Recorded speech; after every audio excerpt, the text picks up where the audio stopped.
오늘은 엘사가 현재 하고 있는 생리학 치료에 대해서 이야기 나눠보도록 하겠습니다. 엘사는 현재 식이요법과 미네랄 비타민 요법 그리고 켈레이션을 하고 있습니다.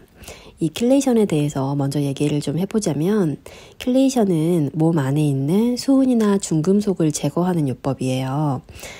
그런데 저는 그동안 이 켈레이션의 필요성에 대해서는 잘 알아보지 않고 좀 제쳐두고 대사를 바로 잡는 데만 좀 몰입하고 있었던 것 같아요. 중금속과 자폐가 어떤 관계가 있고 왜 중금속을 제거해줘야 하는지를 잘 몰랐기 때문인데요. 어느 날 책을 보다가 이 수은과 중금속이 미네랄의 소송 통로를 막아버린다는 사실을 알고 바로 이거구나 하는 생각이 그때 들었어요. 수은과 중금속이 우리 몸 안에서 하는 악행들은 하나하나 열거할 수 없이 많지만 제가 생각하기에 가장 결정적이고 악랄한 짓이 바로 이 미네랄, 좋은 것들의 소송 통로를 막아버리는 것이라고 생각합니다. 우리 몸에는 각각의 호르몬, 미네랄, 신경 전달 물질을 받아들이는 특정 리셉터가 있다고 해요. 특정 물질들이 들어가는 각각의 통로가 있는 겁니다. 아연의 통로, 칼슘의 통로, 세로토닌의 통로들이 있는 거죠. 그런데 수은과 중금속들이 이 통로에 쏙 들어가서 리셉터를 차단시켜 버린다고 해요. 아연을 아무리 먹어도 마그네슘을 아무리 먹어도 통로가 막혔으니까 몸에 흡수될 수가 없는 겁니다. 예를 들어서 마그네슘이 지나갈 수 있는 통로가 10개가 있다고 했을 때 만약에 8개가 수은이나 중금속에 의해서 막혀 있다라고 하면 그 2개로밖에 지나갈 수가 없는 거예요. 그래서 만약에 아이에게 충분한 양의 마그네슘을 먹이고 있다고 하더라도 통로가 다 막혀 있으면 사실 소용이 없는 거예요. 마그네슘이 충분히 몸 안으로 공급될 수가 없겠죠. 또 예를 들어서 기분과 관련된 세로토닌이 나아가는 통로가 막혀 있다.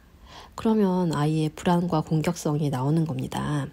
그 말을 반대로 하면 어떻게 될까요? 세로토닌의 통로를 막고 있던 수은을 빼주기만 하면 세로토닌이 쌩쌩 지나갈 수 있게 되고 그런 불안과 공격성이 사라지는 거겠죠. 마치 깡패처럼 길을 막고 있는 수은과 중금속을 어떤 경찰관들이 제거해주기만 하면 우리 몸의 대사는 저절로 원활하게 돌아가면서 아주 많은 것들이 나아질 수 있다는 말입니다. 뭐를 넣어서 해결하려고 하면 복잡하고 막막한 느낌이 드는데 박힌 걸 빼내기만 하면 된다고 생각하면 문제가 오히려 심플해지는 느낌이 들지 않나요? 깡패들이 길을 막고 있는데 거기에 어떤 좋은 것들을 넣는다 하더라도 치아는 계속 불안하잖아요. 그것처럼 아무리 좋은 음식을 먹고 아무리 좋은 보충제를 먹어도 미네랄 수치가 계속 바닥을 치고 있다면 도시에 깡패들이 창궐해서 치안이 좋지 않은 것처럼 우리 몸도 그렇게 치안이 좋지 않은 상태일지 모릅니다. 진짜 원인은 몸 안에 박힌 수은과 중금속에 있을 수 있다는 거고 그놈들을 제거해야 비로소 몸이 제대로 돌아갈 수 있는 건지도 모릅니다. 이렇게 우리 몸 구석구석에 박힌 수은과 중금속들을 몸에서 빼내는 작업, 그걸 킬레이션이라고 하는데요. 말하자면 경찰관들을 몸 안에 넣어주는 거예요. 그럼 걔네가 체인을 갖고 들어가서 그 체인에 박혀있는 수은과 중금속들을 걸고 끌고 나오는 겁니다. 그걸 중금속 킬레이션, 중금속 해독이라고 합니다. 그런데 중금속 해독이 효과에 비해 리스크가 크다는 얘기도 들어보셨을 거예요. 그 킬레이션은 아마도 정맥을 통한 킬레이션일 겁니다. 정맥을 통한 킬레이션은 정말로 위험할 수 있는데 그게 왜 그러냐 하면 이 킬레이터들의 체인이 안타깝게도 비가역적인 게 아니에요. 그 체인에 한번 걸리면 수갑처럼 단단하게 채워져서 다시 못 빠져나가는 게 아니라 걸려졌다가 놓쳐지기도 하는 겁니다. 그런데 정맥을 통한 킬레이션을 하게 되면 한꺼번에 고용량의 킬레이터들이 몸속으로 들어가요. 그러면 걔네가 수은과 중금속들을 엄청 잡았다가 다 못 끌고 나오고 또 엄청 놓치게 됩니다.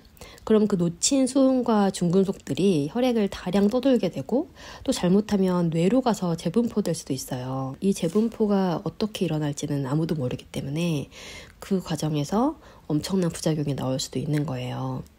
킬레이션의 대부분의 부작용은 이 수은의 재분포 과정에서 나옵니다. 그 재분포의 리스크를 최대한 낮추는 게 제가 지금 저희 아이들에게 하고 있는 앤드류 커틀러 킬레이션이라고 하는 ACC입니다. 제가 ACC가 어렵다고 했던 이유가 이 재분포에 대해서 잘 이해하고 대비하고 관리할 수 있어야 하기 때문이고요. 또 이 킬레이팅이 미네랄을 굉장히 많이 소모하고 또 간과 부신에 부담을 줄 수 있기 때문에 최대한 미네랄, 간, 부신 등을 서포트 해주면서 몸이 감당할 수 있는 수준으로 끌고 갈 수 있어야 하기 때문입니다. 또한 수은과 중금속이 장으로도 빠져나가게 되는데 이 중금속들은 곰팡이들이 너무나 좋아하는 먹이라서 곰팡이들이 또 이 중금속들을 먹고 창궐할 수도 있어요. 그래서 곰팡이 관리 또한 할 수 있어야 하기 때문입니다.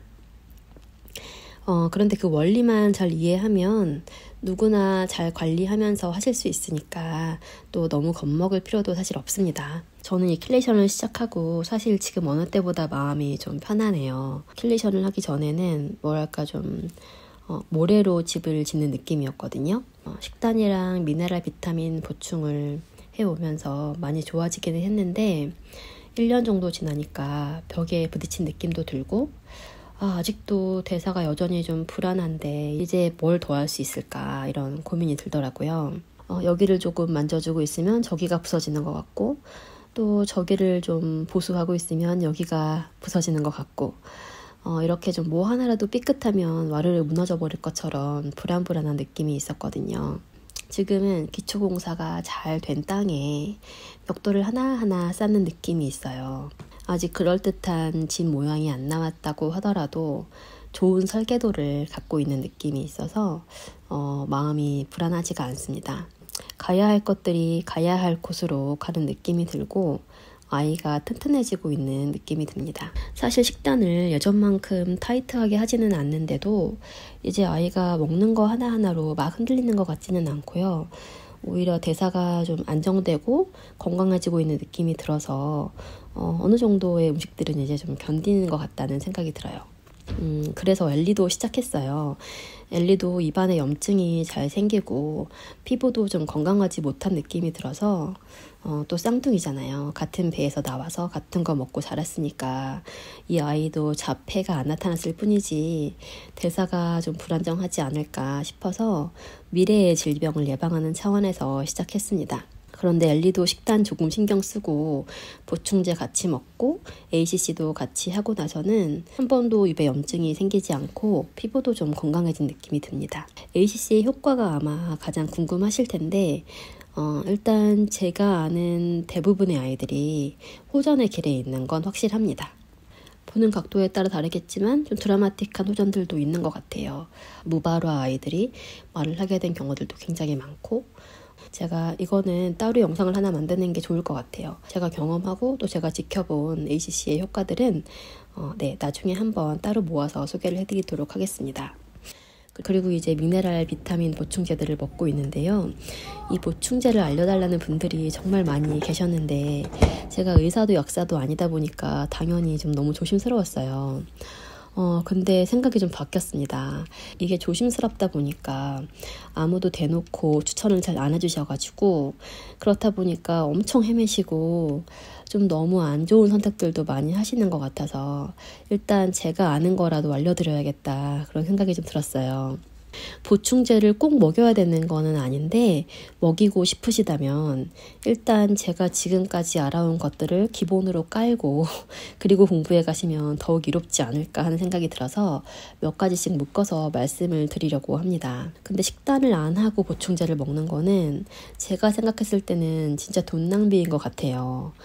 보충제는 식이요법을 통해서 안 좋은 거는 일단 안 들어가게 해주고 그걸 기본으로 하고 가능하면 킬레이션으로 이미 몸에 들어와 있는 안 좋은 것들도 빼주고 그러면서 같이 먹어주는 게 가장 효과적인 것 같습니다.